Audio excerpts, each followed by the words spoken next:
is just wonderful to be in a room full of colleagues and dear friends. On behalf of the panel, I too would like to acknowledge country that today we're on the unceded lands of the Wurundjeri Woiwurrung people. I pay my respects to their elders past and present and to the many First Nations people in the room today. It's really a privilege for us to be presenting, particularly given we're following the keynote of the exceptional advocate Tim Goodwin and also that really inspiring panel. It was really heartening to hear the call out of NAJA and Aboriginal Legal Service lawyers as really being the human rights defenders that they are and doing the really incredible work that they do. So as you heard, my name's Ruth Barson. I'm the Executive Director at the Australian Law Reform Commission. I'm a little bit sick, so please just bear with me with my croaky voice. We refer to the Australian Law Reform Commission as the ALRC. That's how we'll be talking about it today. Today, as you heard, our panel will be talking about our inquiry into the Future Acts regime under the Native Title Act. Would like to use the time today to give you an overview of the inquiry, a brief introduction to the Future Acts regime, and to let you know what we've learned in consultations and through conducting the inquiry so far. So I'll just, before giving a quick introduction about the Australian Law Reform Commission, I'll just ask the panel to introduce themselves and say a little bit about their backgrounds. Toney, jump in. Hello, my name's Toney McAvoy. I'm Senior Counsel. I've been appointed as a part-time Commissioner on the Australian Law Reform Commission. I come from a suburb of Brisbane called Inala, and in that school I was in the same grade as Jamie's uncle, and they used to get us mixed up all the time, and I ended up doing a few of his detentions, I think. But I do a lot of native title work, and I was very excited about the opportunity to participate in the reform process that this review is undertaking. I have to say though, listening to the last session, the comments being made by Jamie remind me of how it was when I was an article clerk in the 1980s and working at the Aboriginal Legal Service in Brisbane. And I just think that the work that Jamie does and all the other Aboriginal Legal Service lawyers, but particularly Aboriginal people working in that environment, is so hard. And when you see them around, make sure you go and introduce yourself and say thank you to them for the work they do, because it's such good work. Thank you.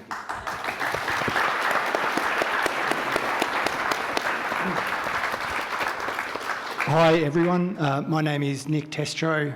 I've been appointed as Assistant Commissioner to work with the ALRC, Toney and the President, on the President Wirdi Bromberg on the Future Acts inquiry. I've worked in native title for over 15 years across Australia for rep bodies, private firms, government, and in all aspects of native title and related areas like cultural heritage, Indigenous land and the like. I'm really pleased to be here today. I'm really excited to be working on the inquiry and looking forward to some interesting questions at the end of our presentation. Thanks. Hey, how's it going everyone? My name's Evenhuis. I'm a Senior Legal Officer at the ALRC. Pretty new to the ALRC, been here about 6 months. Prior to that, I was working at Department of Justice, working pretty closely with Adrian Sculthorpe, who spoke this morning. Adrian's not in the room, so I can speak honestly about him, that he's just one of the most inspiring, excellent bosses I've ever had. So any DJCS staff here can pass that on. Also make up what you want, but that's the truth about the man. Prior to that, I spent 5 years at the Victorian Commission for Children and Young People, doing inquiries there, but including working with Meena Singh, who I know was wanting to be here today, but sadly can't. Just really been very lucky as a non-Aboriginal fellow to work with such excellent Aboriginal leaders in my short career. Thanks everyone. Before we jump into talking about the inquiry, I just thought I'd give you a little bit of context about the Australian Law Reform Commission. We're an independent statutory body where governments are trusted, independent advisory body on all aspects of law reform. We conduct reviews when the Commonwealth Attorney-General asks us to look at laws that may benefit from reform. We've also got a power of suggestion to the Attorney, and we receive terms of reference that really set the scope and timeframe for our inquiry. We don't change the laws ourselves. We conduct the inquiries and make recommendations back to government about what we think from all of the consultations that we've done, all of the domestic and international research that we've done, and all of the experts that we've spoken to, where we think the law needs to be reformed. In saying that, about 85% of our recommendations over our 50-year history have been accepted by government, which is something that we're really proud of. We were established in 1975, so next year's our 50th year anniversary, and we've conducted almost 100 inquiries, including inquiries into the recognition of Aboriginal customary law and the connection to country requirements in the Native Title Act. Even if our recommendations aren't implemented by government, I think it's fair to say that they're still influential in the development of law in other ways. They spark academic debate. They're often referred to in source material, in Superior Court judgments and deliberations. I think, as Nick said, we're led by Federal Court Judge Justice Mordechai Bromberg, and inquiries will usually also have an expert commissioner appointed, and we're so lucky to have Toney leading the Native Title Inquiry. We also, as part of our processes, established an expert advisory committee to provide strategic guidance across the life of the inquiry. And when it comes to this inquiry, our committee includes members like Tim Goodwin, who you heard from earlier today, Jamie Lowe, Marcia Langton, Megan Davis, Ellie Patira, and other really outstanding leaders. So for today's session, I really have the privilege of asking our panellists questions, and we'll also leave some time at the end, hopefully, so that you can ask any of us your questions.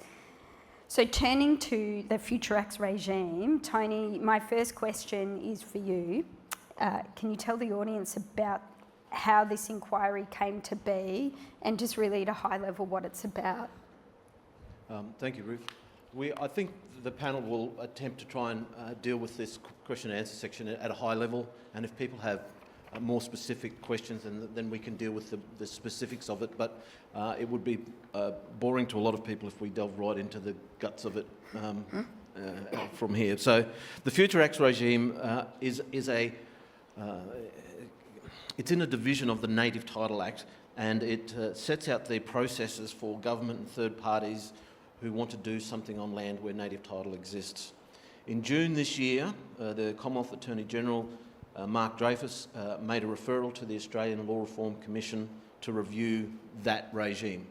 The Future Acts regime, as it currently stands in the Native Title Act, was set up by the Native Title Act, Amendment Act of 1998. Some of you might remember the 10-point plan.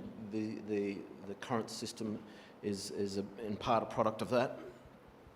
The provisions of the Future Acts regime have largely remained unchanged since that time, and so that means that this inquiry will be the first comprehensive review of the Future Acts regime since 1998. The initiation of this review is in response to one of the recommendations from a report from the Joint Standing Committee on Northern Australia into the destruction of the 46,000-year-old caves at Yukon Gorge in Western Australia. You will all remember that, and one of the recommendations from that final report, a way forward, was that there be a review of the Future Acts regime. That committee, led by from memory, Senator Patrick Dodson, at which I gave evidence along with Greg McIntyre. That committee recommended that the Australian government review the Native Title Act with the aim of addressing inequalities in the negotiation position of Aboriginal and Torres Strait Island peoples in the context of the Future Act regime, and this review should include consideration of the current operation of the Future Acts regime.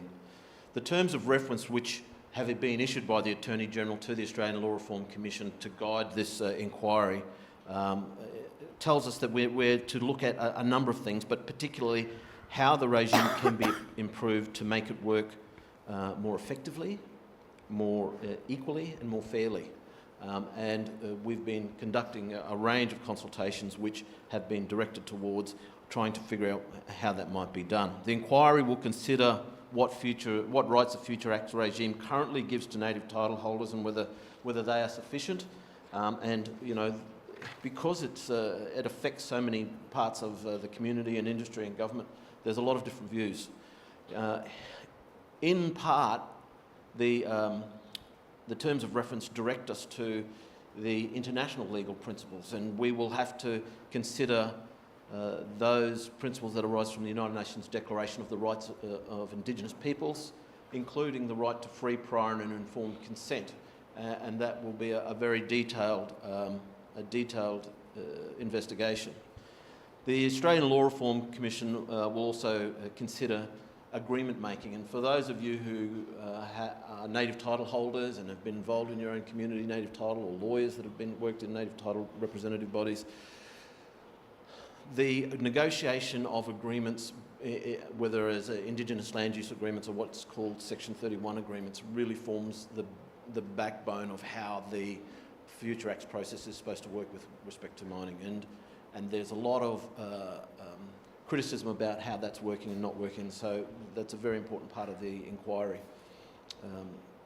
We are interested in knowing whether or not these agreements are fair and how these agreements can benefit benefit native title holders, the community, including through ongoing partnerships between native title holders and developers.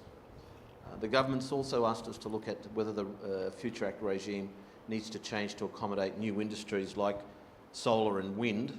And finally, we've been asked to look at other land rights regimes like the Traditional Owners Settlement Act in Victoria and those operating internationally. So that's an overview. Ruth? Thanks, Tony. Nick, this is probably a bit of a big question. I know the Future Acts regime is really complex. Can you just explain it a bit for everyone here in the room? And I guess in answering that question, consider why it is that the Future Acts regime is so important. Yeah, thanks, Ruth. Look, I'm going to just step back a bit and provide a bit of context about native title. I think we've assumed that most people here are aware to some degree about where native title comes from and what it is, but it's useful to be really clear about that. Everybody will no doubt be aware that the concept of native title in Australia was established in the High Court's decision in Melbourne, Queensland in 1992, which was thanks to the fight of Eddie Mabo and others in relation to their traditional country, Mer Island, in the Torres Strait. And that decision was, of course, followed by the Commonwealth Government's enactment of the Native Title Act in 1993. The High Court decision found, of course, that while native title is not of the common law, it can be recognised and protected by the common law.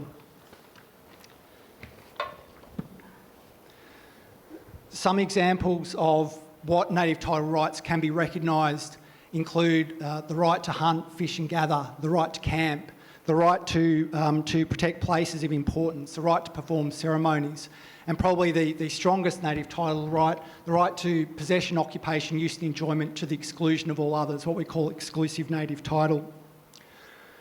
Very brief scene setting, and of course we're not doing a whole session on native title here, but turning now back to the Future Acts regime, only a state or territory or Commonwealth government can do a Future Act that can lawfully affect native title rights and interests. And this is because native title can only exist on land that's owned by the Crown. Again, the simplistic explanation, it's more nuanced and more complex than that, but that's the sort of the broad brush explanation.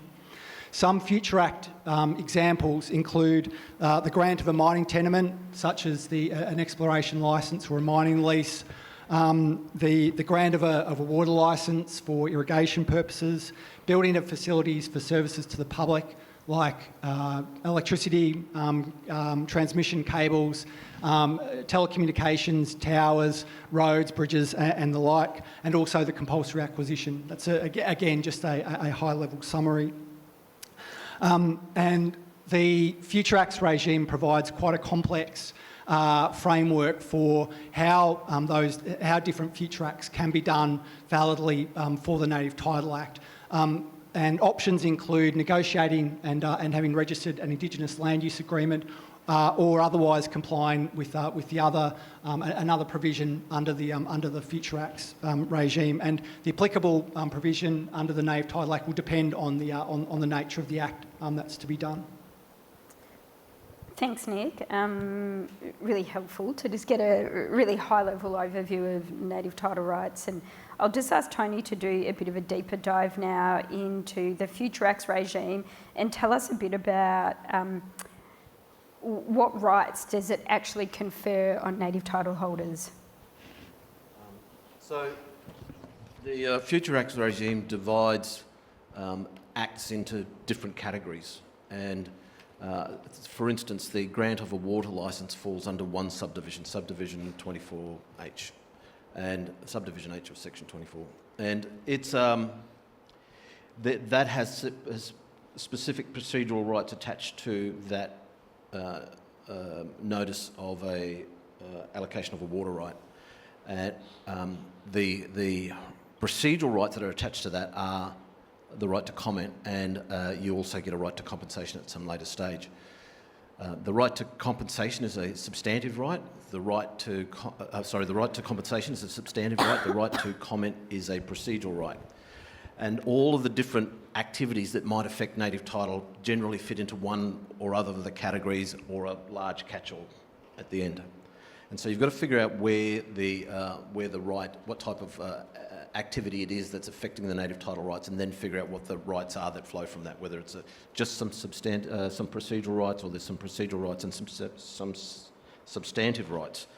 But it came to us as a surprise to me, and I think a lot of other lawyers, and it might come as a surprise to you, that even if the person that's undertaking the act fails to comply with the procedural obligations, it doesn't invalidate the act, and it still validly affects native title. So they can fail to send notices, they can fail to give appropriate time to comment, they can fail to take into account any comments that are made, and the act is still valid as against native title. So it's a pretty weak procedural right. There's a number of cases involving the way in which procedural rights operate, and the distinction between procedural and substantive rights. The substantive rights in the native title first Future Acts regime include rights to negotiate an agreement, so that particularly arises with respect to mining in a different subdivision to the water rights section, to seek a determination from the National Native Title Tribunal about whether a future act can or cannot be done, and so we have cases going to the Native Title Tribunal to be decided. And there's the right to compensation, which I've already mentioned. The Future Acts regime doesn't generally allow native title parties to a future act to say that the act cannot be done. Mostly the Native Title Act does not provide for a right of veto, as opposed to, for instance, the Aboriginal Land Rights Act, Northern Territory. However, there is a type of veto that can arise where the parties are required, because of a position taken by a state government, for instance, that they require the proponents to enter into an Indigenous land use agreement, an agreement with the native title holders, and no agreement can be reached. That's an effective veto, but of course you've got to understand that the state governments at all times retain the power to change that policy position, and also to compulsorily acquire lands using their compulsory acquisition powers, and that's happened a couple of times.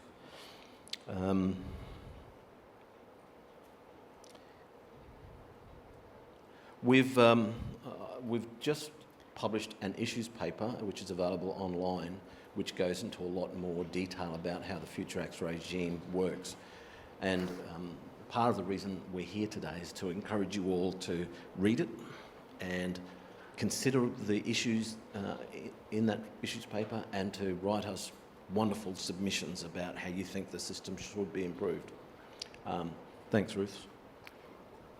Thanks, Tony. And just to further plug the issues paper, it's a probably when you think of an Australian Law Reform Commission issues paper, you might be forgiven for imagining it's a very lengthy, not particularly reader-friendly document. This is not that. It's a really easy read, engaging piece of work. The team's just done an outstanding job on it, and really encourage you all to read it. And as Tony said, make submissions. The ALRC really, when it was established by Justice Kirby, really pioneered the importance of making sure the legal development was informed by those people and communities most impacted by it.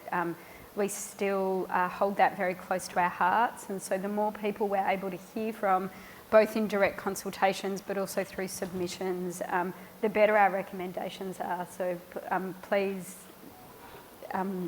do consider submitting all of our submissions, and they're then published online, so it does go through a great transparent process too. Tony, just hopefully that gave you a bit of a break. I just wondered if you could speak a little bit about the Native Title Act is intended as a special measure under the Racial Discrimination Act. Can you speak about how this applies to the Future Acts regime? So, for those of you who were around at the time that the Native Title Act was brought into existence in 1992 and 1993, you'll know that the part of the rhetoric at the time was that it would be a regime that promoted equality before the law, and that was carried through to the 1998 amendments, and so that's the underlying theme, that there's equality before the law for everybody. But Section 7 of the Native Title Act provides that the Racial Discrimination Act shall not apply. Shall not apply. Sorry. That's okay. Shall not apply to the operation of the Native Title Act, and so there's a lot of parts of the Native Title Act which, on their face, would appear to be racially discriminatory, but they can't be challenged because of the Racial Discrimination Act has been in effect suspended. Some people have already spoken to us about how the regime doesn't achieve the stated fairness or equality, and there are negative effects for native title rights which are really not seen with respect to other types of land holding. The question, I suppose, for the Commission is how then. Sorry. Push on, Tony. I did warn you all. I was a bit. The question for the Commission, even though Ruth might not agree with me, is how then we assess whether it's still appropriate to have the suspension of the Racial Discrimination Act 30 odd years after the Native Title Act has been introduced. Is it still a valid and necessary part of the equation? And what happens if we remove it? What effect does it have on the beneficial provisions, but also are there negative consequences of removing it? And these are very detailed questions, because there are complex types of rights and interests and provisions within the Act which may be effective. So we're hoping to get some very detailed submissions from those who are experts in human rights law and land law about that particular topic as well. One example of how the Native Title Act treats native title rights differently from non-Aboriginal land rights is that under the Future Acts regime, there's no requirement for the government or a proponent, a developer, to pay compensation at the time that the act is done. What they do is they issue the notice, and if there's a compensation claim later on, 10 years later, 20 years later, then compensation might be paid. But if you have a house, I know it's not everybody's going to have one, but if you have a house and the government decides they're going to put a road through it and they compulsorily acquire your land to your house to put a road through it, you were compensated before they even start building the road. They acquire your land and you were paid straight away. But under the native title regime, native title holders are not compensated when the land is taken, and there has to be a claim process that is put off until some distant point in the future. And so how can you say that that is part of a fair and equal system? And so these are the things that we have to consider. Thanks, Ruth. Thanks, Tony, and I'll make sure I don't cough into the microphone again. Nick, I'm going to combine the next two questions. I think it's fair to say that at a national level, most people understand the Future Acts regime as it relates to the granting of licences to mine, I think in part because of the potential impact on country, but also because there's the possibilities for agreement making between traditional owners and mining proponents. Nick, can you give us an overview of how the Native Title Act deals with mining? And in your answer, also just weave in a little bit of an explanation of the National Native Title Tribunal. Sure. Hello. Thanks, Ruth. Look, really, unless an Indigenous land use agreement, a NILC, is required for a future act, then the right to negotiate is generally seen as the strongest right that native title parties have under the Native Title Act. And the right to negotiate typically applies to the grant of a mining tenement of any kind where native title exists.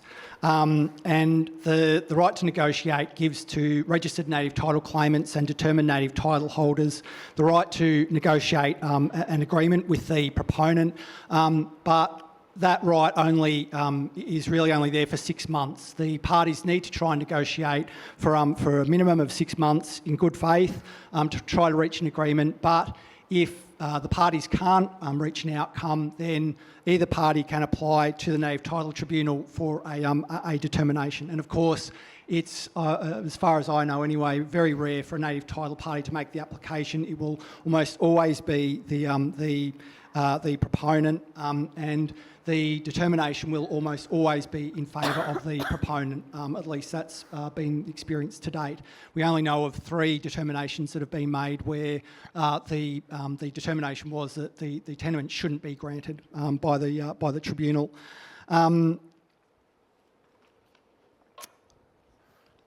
There's also an alternative process called the expedited procedure, which applies to what are really supposed to be low impact mining tenements, generally exploration licences and prospecting licences.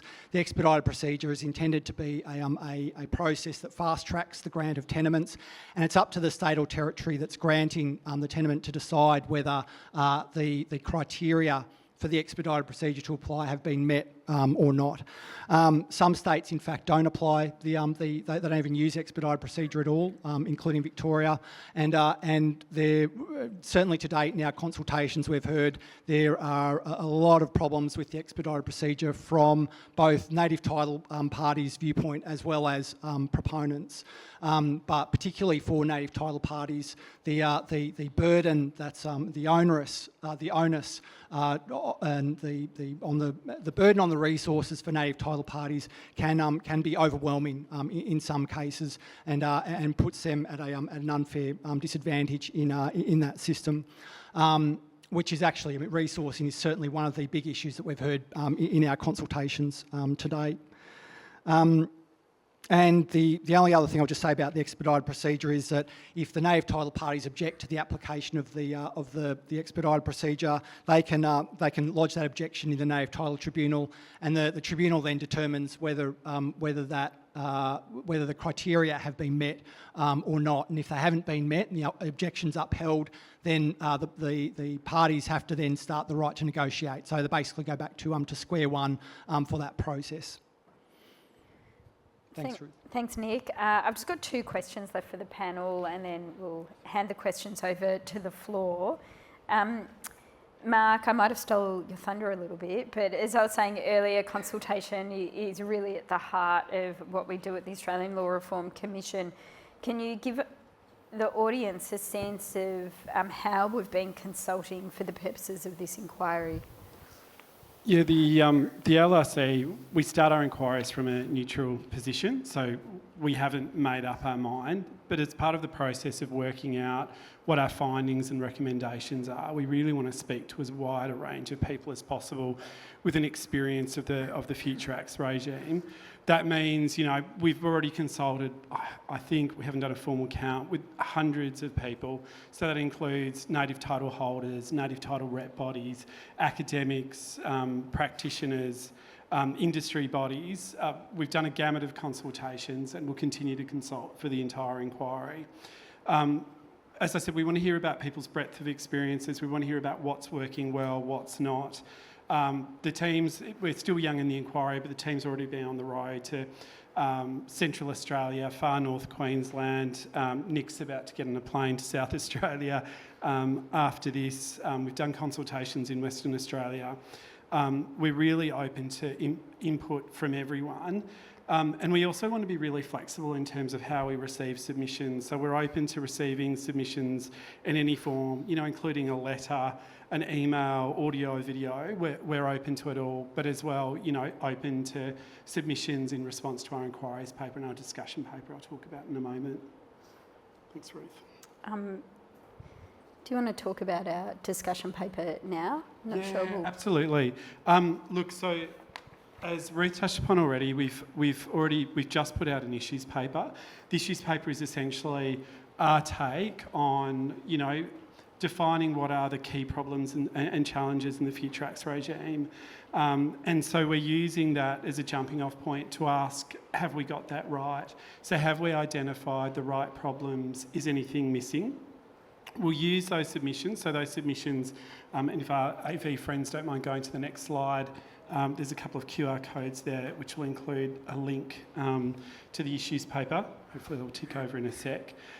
So we're using that issues paper as really a jumping off point to say, have we got that problem identification right? And what are your ideas for how the system should change? What should it be like? We'll incorporate all of that feedback and ongoing consultations into a discussion paper. That discussion paper will be out halfway through next year. That will contain our proposals for reform, and at that point again we'll ask for further submissions to basically say, have we got those recommendations right? What needs to change? We'll refine those recommendations and they'll go into our final report, which is due early December next year. So we've got a little bit of work on our hands. But as I've said, we're open to input at any time throughout the consultations. On our website as well, so the link is up now. On our website as well, there's a Word doc that you can just answer the 5 questions that the issues paper sets. We really acknowledge that a lot of Aboriginal organisations are really struggling with limited resources, may be unable to make 2 submissions. We're very open to receiving 1 at any point within the process. Thanks, Ruth. Thanks, Mark. Just the final question with Toney. If you could just talk to the audience a little bit around the consultations and share some of the emerging themes that you've heard so far. Thank you. It's been a very interesting process for me to hear the views of different parties. I come to Native Title running Native Title hearings for the Native Title determinations. I've negotiated Indigenous land use agreements, but I haven't been involved in the nuts and bolts of the expedited procedure and other aspects of managing notices and dealing with the Future Acts provisions. So for me, it's been a bit of a journey coming to understand those matters, but some of the issues that the parties to the consultation have been telling us is that generally it's agreed that the system is not as fair as it should be. It's generally agreed that the prescribed bodies, corporates and traditional owner groups are not adequately resourced. That's coming from all parties, the states and the mining companies. They all accept that there's insufficient funding for the community organisations to do the job. Everybody agrees that the expedited procedure is not working, and it's creating nightmares for everybody. Everybody knows that there's something that needs to be done about the compensation bill that's racking up as we speak, the inconsistency or potential inconsistency with the international human rights norms is a problem that we're going to have to confront, and the parties so far to the consultation have all acknowledged that. There's an issue in relation to data management and recording agreements, recording and providing access to people about agreements that have been made in the past. Very difficult matters. There's also been some discussion about whether there needs to be an oversight mechanism at the Commonwealth level or the state level, whether the role of the National Native Title Tribunal needs to be expanded to take on a whole range of other functions to make the system work easier. What else could states or the Commonwealth or Territory governments be doing? In every consultation I've been in so far, there's not as many as Nick, but the ones that I've been in, there's always a number of new issues that come up because of the different perspectives the parties have on the same problem. And that really speaks to the complexity of the issues, and it's sort of like another little bomb landing in our lap as to, well, we've got to figure out how to deal with that as well. And it's a really complex equation, and to the extent that anybody here and in the community can assist us, I'll put in another plug for submissions. Please do that. Thanks, Tony. Over to you all now. If you've got any questions at all from us, I note that the Chair of the Victorian Law Reform Commission's here, and also former Federal Court judge who's practised in this area. So, Tony, we're anticipating your questions too. Oh, great. Yes, please. Hi. Hi, thanks very much for that overview. I just got a question about the scope of the review. So Tony mentioned that interaction with state regimes such as the Traditional Owner Settlement Act in Victoria is in scope. But obviously with Victoria being a treaty jurisdiction and looking forward to potential traditional owner treaties, is there potential consideration for the Native Title Act to be amended to better cope with potential future treaty arrangements in scope of this review? I might take that. My view is that it's likely to be something that we'll have to deal with. So it may not be the case that we have to specifically have a treaties division within the Native Title Act, but we have to make recommendations that enable the Native Title Act to be used as part of the treaty settlement regime. That's how I'm thinking about it at the moment. So that you know, under a treaty negotiation, a First Nation might say, well, we want you to hand over all of our lands and do it under the native title regime and ensure that the Native Title Act doesn't get in the way of that happening, I suppose. Yeah, thanks very much.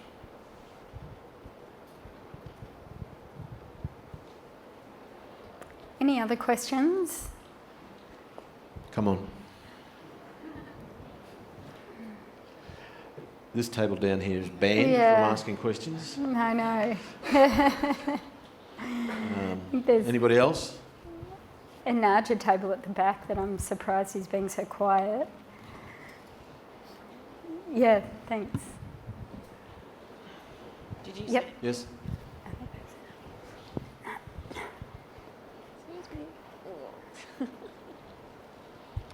I was just going to ask, are you optimistic that once you make your recommendations that there'd be legislation that would follow in the next parliamentary term, or what are you thinking in terms of timing, ideally?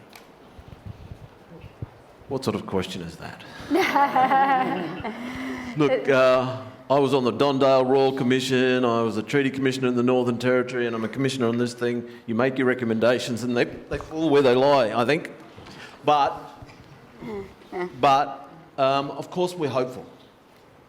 we're hopeful that the work that we and the community and the parties put into trying to devise a better system for everybody will be taken up. There are many variables that may come into play as to whether that happens or not, but one thing is certain: if you can get general agreement between the main parties that operate within the area, within the regime, then it's more likely that it will be easy for the politicians to do their part. Does anybody want to add to that? No, I think that's perfect. There's obviously a lot going on in Australia between now and next December. But I think our track record speaks for itself, and we're really hopeful on going into this inquiry with obviously the best of intentions. I'm here because I have an expectation that there will be some positive change, but whether that's achieved or not, you can never tell. Thank you.